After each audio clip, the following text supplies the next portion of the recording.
So, one of my first questions would be the recent roster mania. It did happen in Counter-Strike, and of course, NIP had some changes. So, first of all, let us begin. f0rest, he left the team, even though he did help NIP elevate to that next level, so to speak. But now you have Peter. What are the expectations from him? After all, he was in your team previously. So, yeah.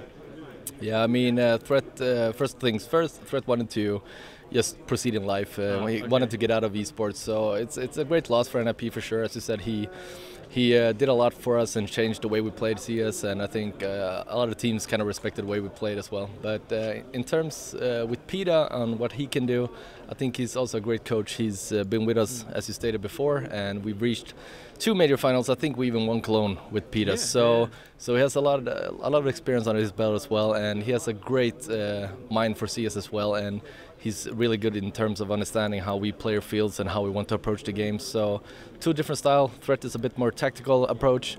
Peter is more individual aggressiveness when it comes to CS.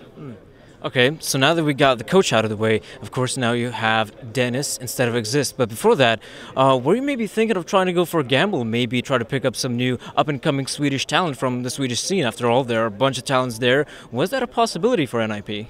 I don't know. I don't think that was a possibility. I think Dennis was one of the, I think on the market side, it was one of the higher prospects on getting picked up, and he's won a lot of tournaments. He's a great individual player, and he's been in-game leading before, and that was something that NIP wanted to do, to switch up the game a bit.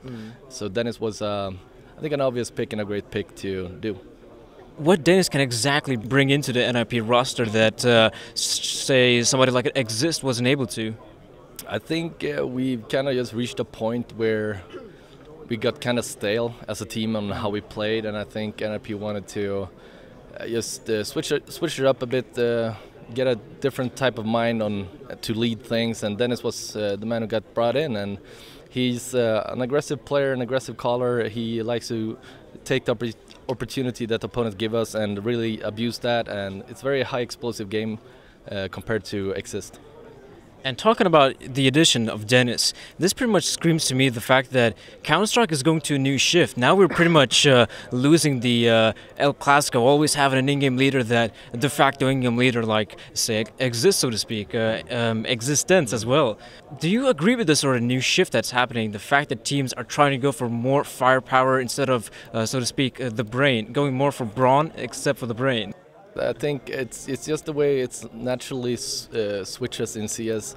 You're gonna have a time frame where tactical approach is what's really good, and now we kind of, as I said, we're switching over to a more aggressive, high-skilled players that needs to hit their shots, and everyone is so good right now in Counter-Strike as well. So it's those tiny frags or kills that matters right now, and that's why I think that you need high-skilled players. Even I'm not saying Exist is not, but it's just just a natural approach, and I think every team is playing like that as well. You see Liquid are playing very aggressively and very good Counter-Strike right now. They're hitting their shots and everything. Same with Fnatic, and yeah, I don't know. It's something happening in CS, and we're just trying to follow along.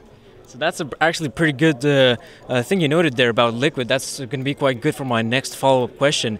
NACS. It's been quite the joke in Counter-Strike, like NACS, LOL, and that sort of stuff. But it looks like NACS is actually about to reach the EU level, or maybe has already reached it. What do you think about it? Yeah, I think Cloud9 winning the major definitely put him back on the map. Now Liquid is playing great as well. They won Summit. They plays good in previous tournaments as well, and they are playing a different style. They don't have a dedicated AWPer, which is very interesting as well. I think they're switched between the players, and yeah, I think it's good that NA is growing as teams and performing good. It's only healthy for the scene to have all regions involved. Hopefully China or Asia can come along as well and play with the big boys. Obviously so, and my last question would be burnout. It's a thing in esports, whether it be talent or the players themselves, and the fact that pretty much all pro players, all the professional teams, they've got these tense schedules. How is a team like NAP able to cope with the tense scheduling? Like last month you were in NA, and now you're here in Katowice. How are you guys able to cope with it? No, you just try to do like the best thing you can do. You try to fit the schedule so you can get in the practice hours, and I mean we choose which to the most part, we choose which tournament we want to play, and you gotta try and schedule so it works with your private life, and so you get some free time as well to relax and get some more energy again going into tournaments. But sometimes you get rough schedules when you have Katowice and maybe another tournament like 1 week later. Some teams play Star Series before coming into Katowice, I mean, it's up to teams to choose which tournaments they go to, and if they feel comfortable playing 2 tournaments in a row, they are able to do so. But it's also a bad omen. You can lose in Star Series, and then you don't have time to practice for Katowice. So it's a double-edged sword. So I don't know. We just cope with it. It's been like this for a long time, and I'm just used to it, I guess. Okay, so thank you so much, f0rest, for the interview, and best of luck. Thank you.